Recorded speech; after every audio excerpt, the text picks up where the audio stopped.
ദൈവനാമം മഹത്വപ്പെടുമാറാകട്ടെ. ഈ ദിവസങ്ങളിൽ കർത്താവായ ക്രിസ്തു മരിച്ച വിധങ്ങളും അതിനെക്കുറിച്ചാണല്ലോ നമ്മൾ പഠിച്ചുകൊണ്ടിരുന്നത്.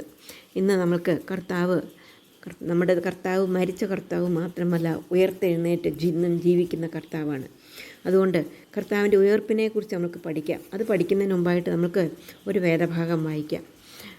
മത്തായി എഴുതിയ സുവിശേഷം 28-ാം അധ്യായത്തിൻ്റെ 9-10 വാക്യം.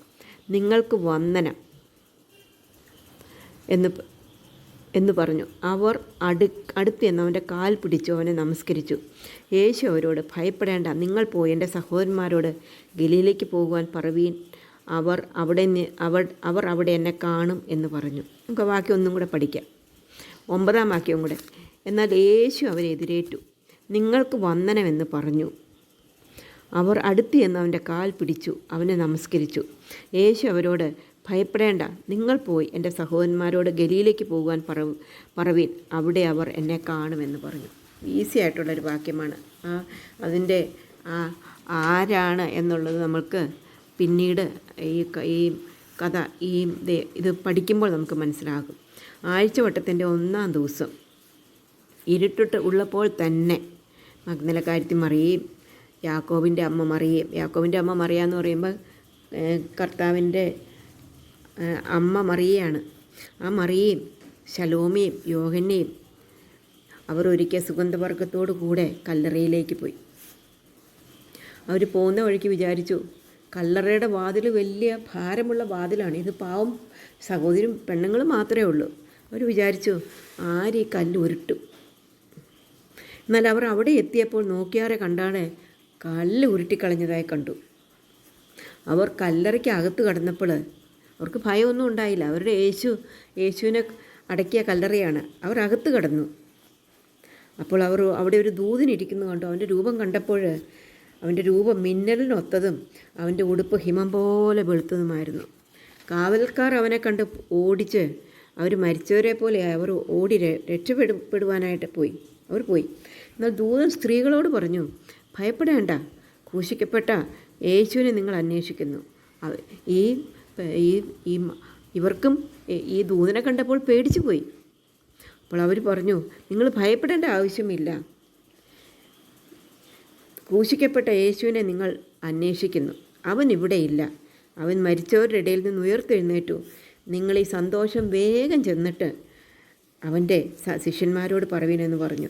മാത്രമല്ല, ആ കർത്താവ് നിങ്ങൾക്ക് മുമ്പ് ഗലീലയ്ക്ക് പോകുന്നു, അവിടെ നിങ്ങൾ യേശുവിനെ കാണും. അവൻ ഇന്ന് മരിച്ച കർത്താവല്ല, കല്ലറയിൽ കിടക്കുന്ന കർത്താവല്ല, ഉയർത്തെഴുന്നേറ്റ കർത്താവാണ്. അത് പോയി അവർ കർത്താവിൻ്റെ ശിഷ്യന്മാരോട് പറയാൻ പറഞ്ഞു. അപ്പോൾ അങ്ങനെ ആ സ്ത്രീകൾ ഭയത്തോടുണ്ട്, എന്നാൽ മഹാസന്തോഷത്തോടുകൂടെ കല്ലറ വിട്ട് അവൻ്റെ ശിഷ്യന്മാരോട് അറിയിപ്പാൻ ഓടിപ്പോയി. എന്നാൽ സ്നേഹവാനായ യേശു അവരെതിരേറ്റു. അവരോടിപ്പോവുകയാണ്. പോയിക്കൊണ്ടിരിക്കുമ്പോൾ യേശു പറഞ്ഞു, നിങ്ങൾക്ക് വന്ദനം എന്ന് പറഞ്ഞു. അപ്പോൾ അവർ അവൻ്റെ അടുത്ത് ചെന്നു അവൻ്റെ കാൽ പിടിച്ചവനെ നമസ്കരിച്ചു. യേശു അവരോട് പറഞ്ഞു, നിങ്ങൾ പോയി എൻ്റെ സഹോദരന്മാരോട് ഗലീലയ്ക്ക് പോകുവാൻ പറവീൻ, അവർ അവിടെ എന്നെ കാണുമെന്ന് പറഞ്ഞു. അപ്പോൾ നമുക്ക് ആ വാക്യം ഒന്നും കൂടെ പഠിക്കാം. അതാണ് ഈ സഹോദരിമാരായ ആരോടൊക്കെയാണ്? മഗ്ദലക്കാരത്തി മറിയോടും യാക്കോബിൻ്റെ അമ്മ മറിയോടും ശലോമയോടും യോഹന്നയോടും കർത്താവ് പറഞ്ഞ കാര്യമാണ് ഇവിടെ നമ്മൾ ഈ കാണുന്നത്. അതിൻ്റെ 9-ാം വാക്യം. എന്നാൽ യേശു അവരെ എതിരേറ്റു, നിങ്ങൾക്ക് വന്ദനം എന്ന് പറഞ്ഞു. അവർ അടുത്ത് ചെന്ന് അവൻ്റെ കാൽ പിടിച്ചു അവനെ നമസ്കരിച്ചു. യേശു അവരോട്, ഭയപ്പെടേണ്ട, നിങ്ങൾ പോയി എൻ്റെ സഹോദരന്മാരോട് ഗലീലയ്ക്ക് പോകുവാൻ പറവീൻ, അവിടെ അവർ എന്നെ കാണും എന്ന് പറഞ്ഞു. ഇന്ന് മരിച്ച കർത്താവല്ല, ഉയർത്തെഴുന്നേറ്റ കർത്താവാണ് എന്ന കർത്താവ് തന്നെ അവരോട് പറഞ്ഞു. ദൂതനും പറഞ്ഞു, അതുപോലെ തന്നെ കർത്താവ് അവരോട് പറഞ്ഞു.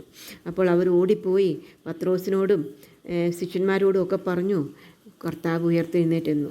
അപ്പോൾ പത്രോസും വേറൊരു ശിഷ്യനും കൂടെ ഓടി കല്ലറയ്ക്കലെത്തി. അപ്പോൾ മറ്റേ ശിഷ്യന് ചെറുപ്പക്കാരനാണ്, അവൻ ഓടിയെത്തി, അവൻ വേഗം എത്തി കല്ലറയിലെത്തി. അത് കഴിഞ്ഞിട്ട് കല്ലറയിൽ നോക്കിയപ്പോൾ ശീലകൾ കിടക്കുന്നത് കണ്ടു. അവൻ പുറത്ത് നിന്നു. പുറകെ പത്രോസ് ഓടി അവിടെ എത്തി അകത്ത് കയറി ചെന്നു. അപ്പോൾ മറ്റേ ശിഷ്യനും അടുത്ത് വന്നു. അപ്പോൾ അവർ കണ്ടു ശീലകൾ കിടക്കുന്നതും അവൻ്റെ തലയിൽ ചുറ്റിയിരുന്ന റുമാല് അത് തലേദിവസം അവർ കണ്ടതാണ്. ശീലകളോടുകൂടെ കൂടെ കിടക്കുന്നത് കണ്ടു. അവർ വിശ്വസിച്ചു. ശിഷ്യന്മാർ വീട്ടിലേക്ക് മടങ്ങിപ്പോയി. അനേക ഗുണപാഠങ്ങൾ നമുക്കിതിൽ നിന്ന് പഠിക്കാനുണ്ട്. സ്ത്രീകൾ സുഗന്ധവർഗ്ഗം ഒരുക്കി കല്ലറയ്ക്കലെത്തി. എന്നാൽ അത് പൂശുവാൻ സാധിച്ചില്ല. നാം ചെയ്യേണ്ട കാര്യങ്ങൾ സമയത്ത് ചെയ്യണമെന്ന് നമ്മളെ ഇത് പഠിപ്പിക്കുന്നു. രണ്ടാമതായിട്ട്, ഇരുട്ടുള്ളപ്പോൾ തന്നെ അതികാലത്ത് അവർ കല്ലറയ്ക്കലെത്തി. നാം ദിവസത്തിൻ്റെ തുടക്കത്തിൽ തന്നെ ദൈവത്തിൻ്റെ മുഖം അന്വേഷിക്കണം, അഥവാ പ്രാർത്ഥിക്കണം എന്ന് നമുക്ക് മനസ്സിലാക്കാം. മൂന്നാമതായിട്ട്, കർത്താവ് ദൈവമായതുകൊണ്ട് അവൻ ഉയർത്തെഴുന്നേറ്റു. നാലാമതായിട്ടുണ്ട്, സ്ത്രീകളോട് ദൂതനും കർത്താവും പറഞ്ഞു, ഭയപ്പെടേണ്ട. ഇന്നും നമ്മോട് കർത്താവ് പറയുന്നു, ഭയപ്പെടേണ്ട. അഞ്ചാമതായി, അവർ ദുഃഖത്തോടെ വന്നു, എന്നാൽ കർത്താവിൻ്റെ ഉയർപ്പ് കാരണം മഹാസന്തോഷത്തോടെ തിരിച്ചുപോയി. നമ്മുടെ കർത്താവ് ജീവിക്കുന്നു, അതുകൊണ്ട് നമ്മൾക്കും എപ്പോഴും സന്തോഷിക്കാം. നമുക്ക് പ്രാർത്ഥിക്കാം. സ്നേഹവാനായ കർത്താവേ, നല്ല സമയത്തിനായിട്ട് സ്തോത്രം. ഇന്ന് ഞങ്ങൾക്ക് തന്ന പഠനത്തിനായിട്ട് ഞങ്ങൾ നിന്നെ സ്തുതിക്കുന്നു. ഞങ്ങളുടെ കർത്താവ് മരിച്ച കർത്താവല്ല, കല്ലറയിലായിരിക്കുന്ന കർത്താവല്ല, ഉയർത്തെഴുന്നേറ്റ് ജീവിക്കുന്ന കർത്താവായി സ്തോത്രം. കർത്താവെ, ഞങ്ങളും അതുകൊണ്ട് ജീവിക്കും. അത് ഞങ്ങൾ നിന്നെ സ്തുതിക്കുന്നു, സ്തോത്രം ചെയ്യുന്നു. ഈ ലോകത്തിൽ സന്തോഷത്തോടും സമാധാനത്തോടും കൂടി ജീവിപ്പാൻ ഞങ്ങളെ സഹായിക്കണം. കർത്താവിൻ്റെ വരവിനെ നോക്കിക്കൊണ്ട് പാർത്തുകൊണ്ട് ജീവിപ്പാൻ ഞങ്ങളെ സഹായിക്കണം. പാവത്തിൽ നിന്ന് ഞങ്ങളെ വിടുവിക്കണം. പരീക്ഷയിൽ നിന്ന് ഞങ്ങളെ വിടുവിക്കണം. ഞങ്ങളുടെ പ്രിയപ്പെട്ടവരെ കാത്തുകൊള്ളണം. പ്രാർത്ഥന കേട്ടുകൊണ്ട് സ്തോത്രം. യേശു കർത്താവിൻ്റെ നാമത്തിൽ താഴ്മയും വിനയമായിട്ട് അപേക്ഷിക്കുന്നു.